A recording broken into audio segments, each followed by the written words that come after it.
Hey y'all, David here, and I wrote in my thin line. I've been getting this question since I got my thin lines.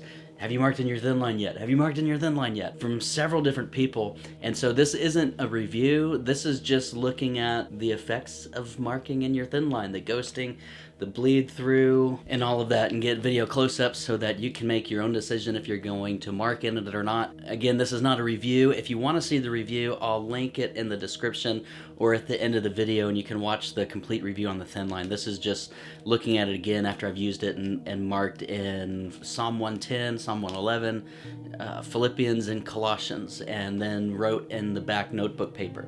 And so first I want to show you what I wrote with, and I'm not using very many colors for it because this is just a Bible I'm having fun with. So I'm not preparing to preach in it. I'm not marking it up systematically like I do in some of my other ones. If you watch my video on how I mark my Bibles, I show you some of my other keys.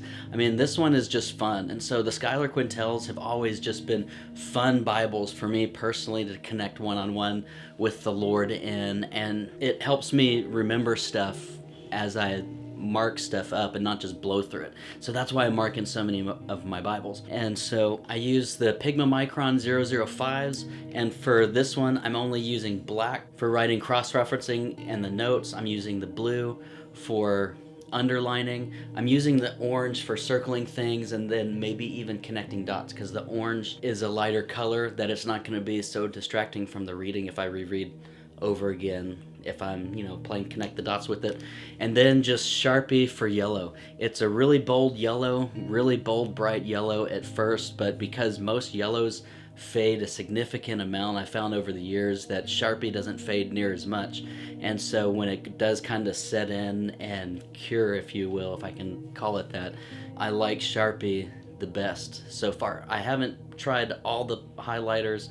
That's just the one. That's the reason why I use Sharpie yellow. And then if you see my Mark in My Bible videos, I use Bics for colors because they're a little bit softer colors. They're not as harsh, even though they pull up. So when you're writing and you end, I'm left-handed, so this is my left hand. So I start, and then where I end, you have like a little pool of highlighter gunk. I real carefully on the colors just touch my finger on it and then slowly and just kind of gently wipe it in the direction that I just marked in, so I don't get a smear and I don't get that pool that bleeds through the paper. I don't really watch that so much with the yellow because it's such a light color that doesn't bother me, and it is kind of time consuming when you're using some of the other colors. So I didn't want to put any colors in this one, and again I'm just writing in these because I've said in other videos it's paragraph format, and so I'll never preach out of it. The notebook paper in the back, it's there, it's useful, but I prefer the Allen notebook paper that they put in their reader's editions that I utilize to have notes in the back of my Bible to preach from. And so again, this is just a fun one. The reason I got two of them, one was for Christmas and then the other one was for my birthday, which is in January. And I originally bought this one to mark in, and this one I was going to keep blank because I like to have one of each, the thin line and the PSQ, that I keep blank, that I don't highlight or mark in, so that I can open up my favorite translation with just fresh eyes and not be hindered by my markings. Again, I get into that and how I mark my Bible, and then the video on why I have so many Bibles. But anyway, this one, wouldn't you know, sold out in like a day. And so I'm like, maybe I don't want to mark in this one. This will be my fresh copy. And so I switched to marking in the tan, which, I mean, it's just personal preference thing, but this is the one that I ended up marking in, even though in the Bible review I said I was going to mark in the other one. And so I just want to show you some of the places that I've marked up. I went to Psalm 110 because I'm in love with Psalm 110, man. It's the most quoted scripture in the New Testament for a reason. And actually, when I put all the markers in to just kind of hang out and be ribbons and stuff, I kept it at Psalm 110. And so I'll give you a closer look at the bleed through of Psalm 110 in the back page and Psalm 111. So you can see kind of some of my notes. I'm just using the side margins for cross-referencing, and there's obviously some ghosting. You're going to notice it, so if that's going to distract, I don't think it's anything to be concerned about. It's your typical thin line Bibles are going to have a significant amount of ghosting. And then also just those orange lines sitting there over the letters for my little connect the dots. or circling kind of keywords in my mind.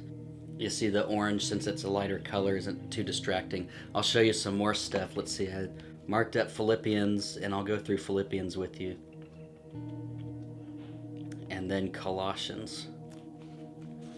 And you can see what the pages ended up looking like. The ghosting, from the underlining, from the highlighting, from the connect the dots, from writing in cross references.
Anyway, as you can see, again, just there's some ghosting, but there's no bleed through. Again, I'm using the Pigma Micron 005s.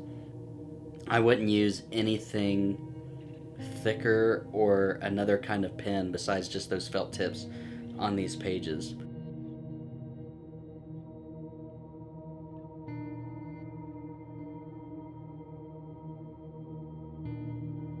So that's some of the areas that I've marked up so far. Let me turn to the back and show you just some notes in the back. And so as I was going, I knew I wanted to write on both sides of the pages. So I've partially written on page 1 and page 2 because I go through and just number the corners back there so I can reference a page number next to a verse, and then it will take me back to these back notes. But let me zoom up on this and get a clearer picture of this. So you can obviously see on page 1 the ghosting on the other side behind the letters, and it is a teeny bit distracting, but it doesn't hinder me personally from reading it. It is what it is. So it's still useful, but again, not something I'm going to preach from. And here's page 2, and you can see the ghosting clearly on the bottom of that paragraph. Once I'm reading, like when I look at this paragraph and I'm looking over what I wrote, it's not as distracting when there's no line break like on page 1. But you can see even with the microns, even though it's a felt tip, like I was probably pushing down into the paper a little bit too hard. Anyway, that is that. I hope this helped you. This still smells super duper amazing. And these are terrific Bibles. This is still actually my favorite Bible that I have on my bookshelf. And so although I prefer the Allen Readers and even now like the John MacArthur Preacher's Bible for preaching from, there's just things about those that are more helpful in the pulpit. But just my alone time with the Lord, just being here at the house, and I want to open up something that I can just have so much fun in. I actually prefer a paragraph format, and this has been the perfect addition. And so you've seen how it takes Pigma Micron ink and that Sharpie yellow, and so hopefully this helps you make a decision if you're going to write in yours or not. I'm going to continue to write in this one and mark it all up because I'm having tons of fun in this edition, and so that's the reason I got this one. This one's for funsies, and this one's for keeping my heart alive, because so many times teachers can get just so caught up in their message and what they're going to say that it's just like we forget to keep our heart alive and keep our eyes on Jesus. And so anyway, I have Bibles specifically that don't go into the pulpit with me, that are just like, this is my intimate me and the Lord Bible. And so again, I hope this helped, and whether you write in it or don't forget to have fun and keep your heart alive. I'll see you guys next time. Bye. Hey, don't forget to hit the double thumbs up to subscribe if you haven't already. Also, the music playing behind this track is available at forloveoftheword.bandcamp.com, where the audio Bible and my music are both available. Also, if you like the work of this channel and would like to support it, you can visit me on patreon.com/David Lee Brown. All links will be in the description.